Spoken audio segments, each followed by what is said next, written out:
आफत में जान मोर पड़ल बा नजर देवरा के जब से गड़ल बा आके बहारा से एक समझाई आके बहारा से एक समझाई देवरा निहारे छतिया आके आधी आधी रतिया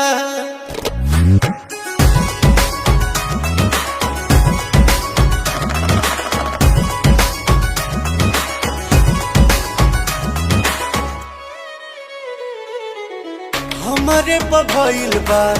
अब दीवाना लागता कि लूट ली सौसे खजाना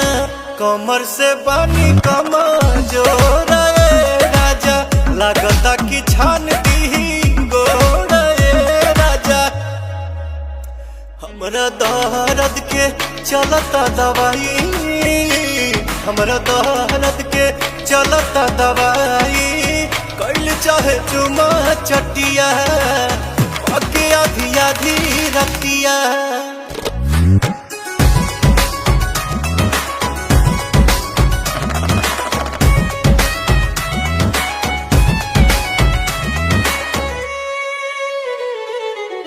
जेने तेने छुके करे अपने ही मन के कहानी की हई हम तो पियवा पवन के